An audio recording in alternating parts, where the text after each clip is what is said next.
Thank you so much, Anne-Marie. Good morning, everybody. It's really lovely to be with you this morning. I'm also very excited about this mic.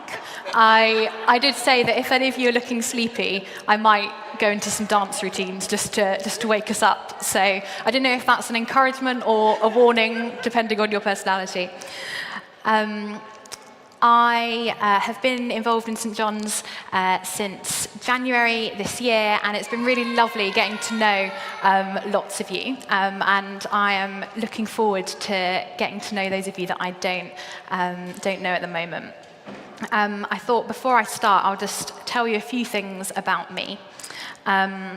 So my job is quite complicated to explain, but I work on lots of different social projects that bring together church and government to look at how they can support vulnerable people in our communities.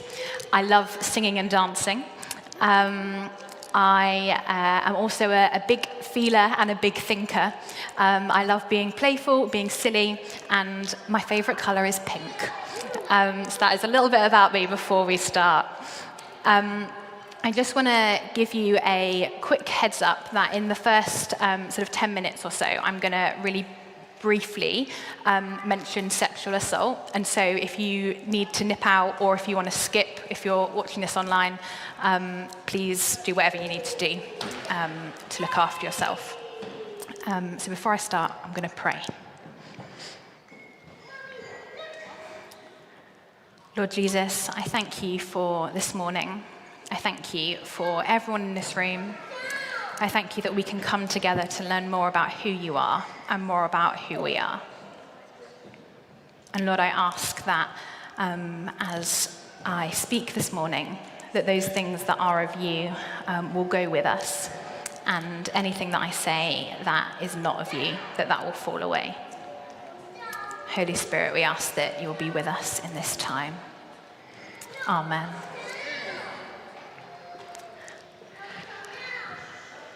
So how are you this morning? That's a question that we ask quite a lot in our day-to-day lives. You've probably asked some people here this morning, how are you? A couple of months ago, one of my friends went on a kind of Instagram tirade saying that she was really fed up of people at work always saying, how are you, very quickly, and then moving on into the body of the rest of their email. And so after she posted that, she had lots of tongue-in-cheek messages from her friends, sending her sort of lots and very long emails asking her about how she was and saying that they valued her and they wanted to know how she was beyond just a cursory, quick introduction. We ask this question a lot, and we often do it out of politeness. Often we do want to know sincerely how people are, but we do kind of want a fairly quick and a fairly concise answer. But sometimes it's really hard to give that.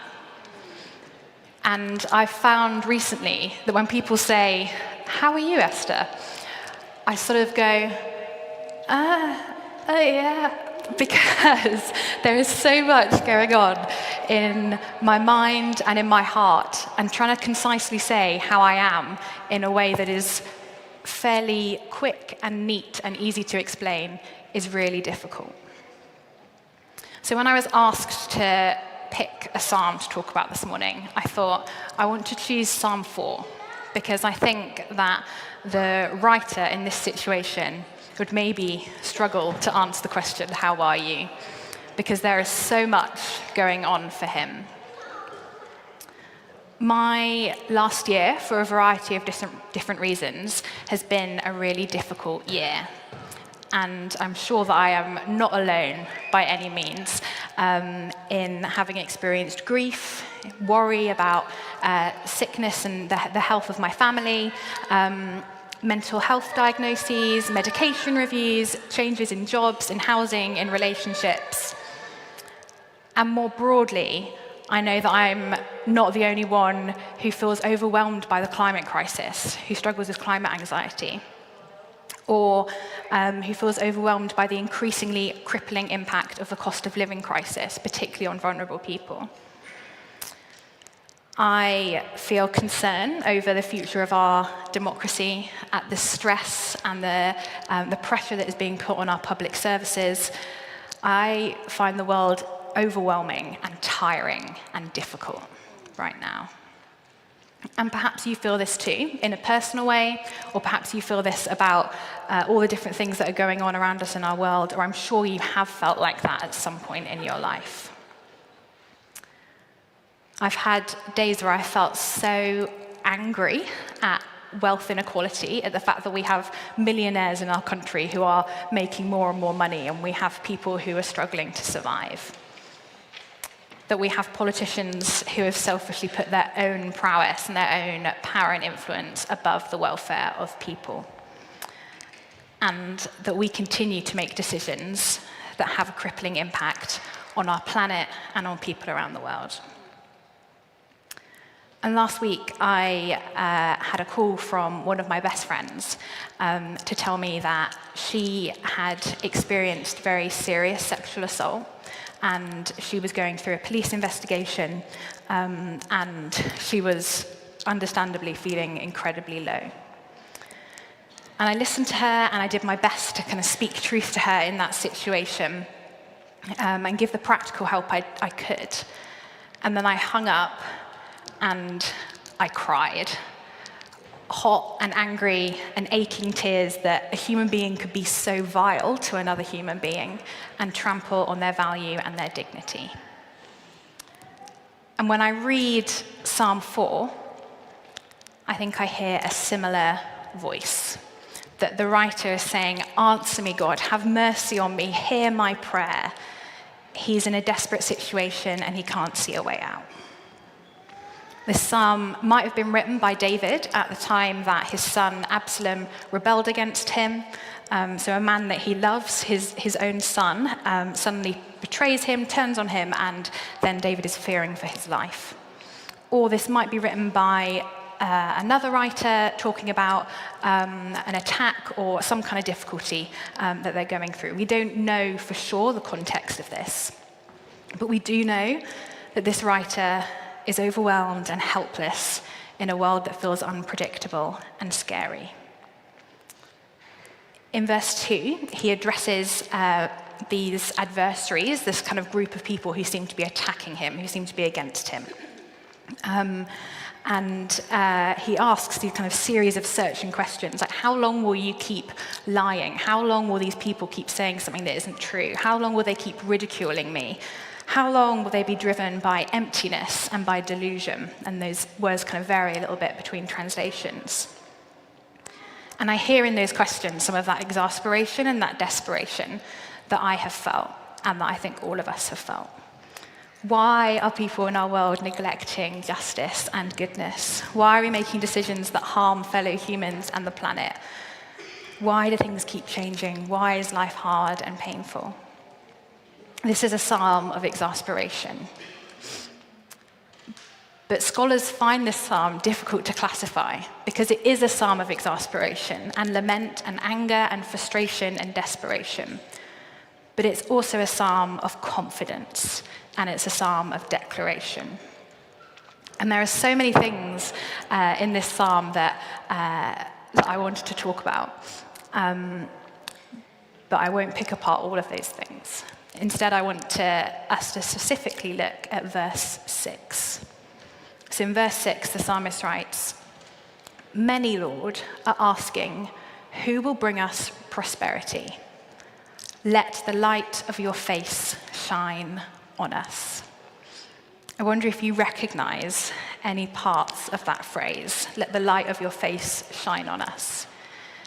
You might be thinking of Numbers 6, of the Israelite benediction, what is said by the Israelite priests over the Israelite people back in the time of Moses. So Numbers 6 says, and we still use it as a blessing today, "The Lord bless you and keep you. The Lord make his face shine on you and be gracious to you. The Lord turn his face towards you and give you peace."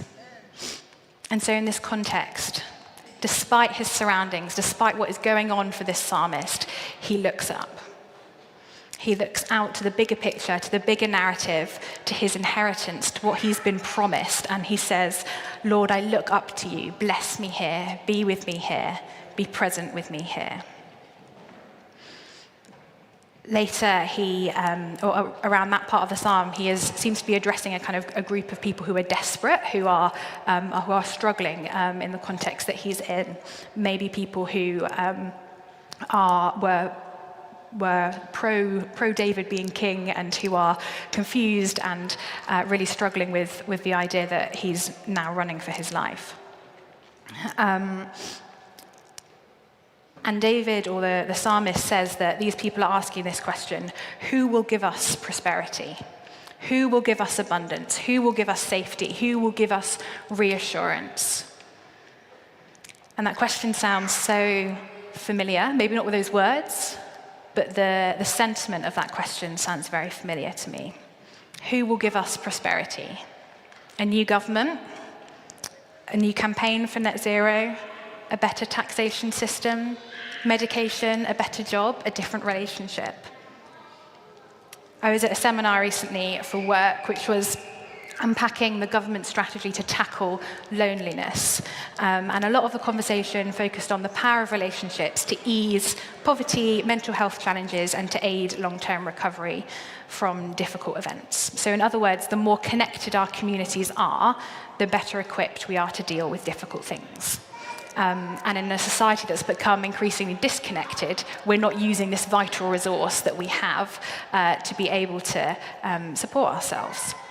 And so one of the panelists said this, like relationships, community, connection, this is what will get us out of this mess. This is what will help us in this time when we're facing lots of challenges. And that's definitely not untrue. In fact, relationships and medication and good governments and policies to reach net zero are all really good things. And we should be using the resources that we have, and we should be using our minds to engage with the world around us. But that's not the complete picture.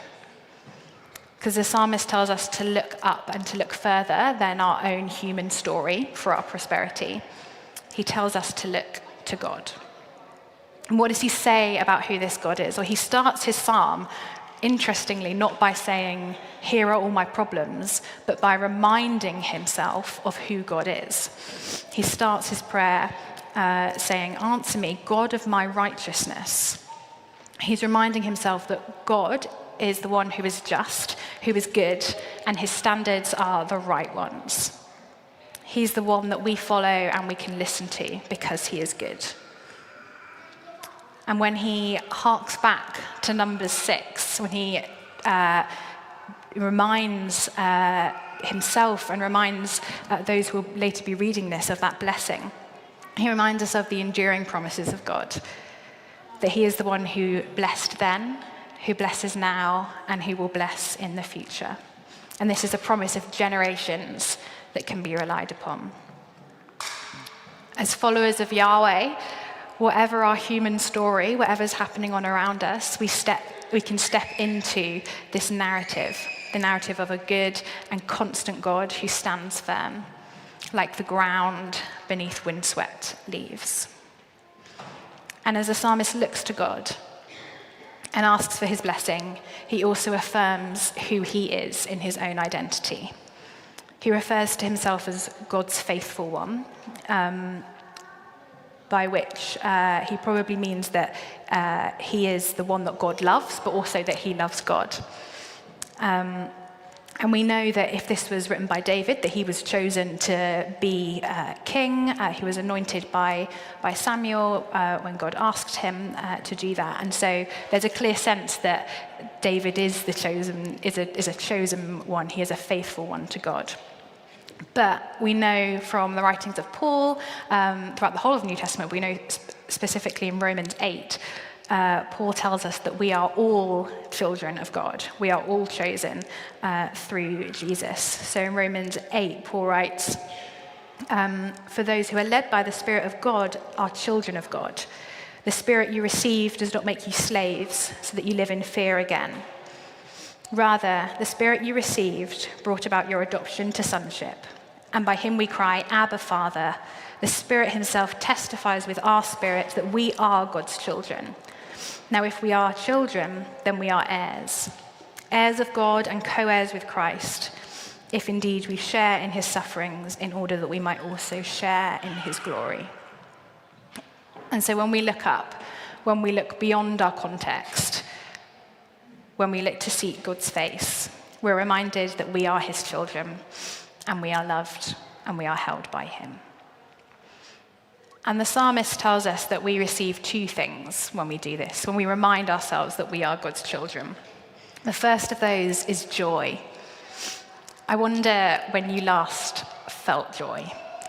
I think we see joy the most in children, in the childlike playfulness that they have in how they engage with the world. I was at a children's camp recently, and we had a slip and slide down the hill, which is basically a tarpaulin with a lot of washing up liquid on it. It's quite dangerous, but it was fine. And there was a photo taken of that day of a little 4-year-old girl who was sliding down on her belly, and like the look of joy and glee in her face was so wonderful. As I said earlier, I am a huge fan of being playful and being silly and being childlike in the way that we engage with the world. And over lockdown, when we had a lot of spare time, my flatmates and I really lent into this, and we had lots of fun themed days. We got really good at building dens.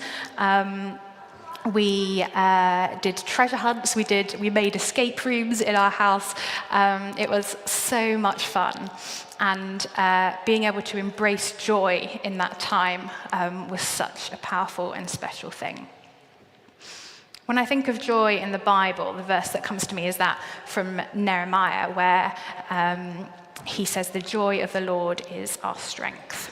And he's saying that to the Israelites who they have come out of exile, they've come back to Jerusalem, and they're weeping because they have remembered their sins and they've remembered how they've turned from God. But Nehemiah says to them, look up and remember who God is. Remember his goodness, remember his constancy. God gives us his joy. He gives us childlike joy when we remember that we can trust in him for our ultimate salvation and our safety. It's a security that we can be joyful, like children who can play because they know that they are safe and they are secure. So that's joy that we are given as God's children. We're also given peace. And if you're familiar with Compline, you will recognize this last section of this psalm. In peace I will lie down and sleep. For you, Lord, make me to dwell in safety. When I was little, I used to have really bad nightmares, and I had a very vivid imagination. So any film that I watched, or ballet story that I was told, or any of those things that had some kind of villain in, would stick in my mind. And so I'd wake up in the night sometimes, and maybe I'd wake up from a nightmare, or I'd wake up needing to go to the loo, and I would feel scared because of the darkness that was in the hallway. And so I'd go into my parents' room, and I'd wake up my poor dad, and I would say to him, Daddy, can you listen? Because I wanted him to listen to me as I walked along the hallway. I went to the loo, just in case there were any lurking villains or monsters that had come into our house. And that would make me feel safe, and that would make me feel peaceful, because I knew that should anything happen to me, my dad was listening out, and he would emerge from the bedroom and fight off anything that was coming. So as a little girl, I felt safe because my dad was near.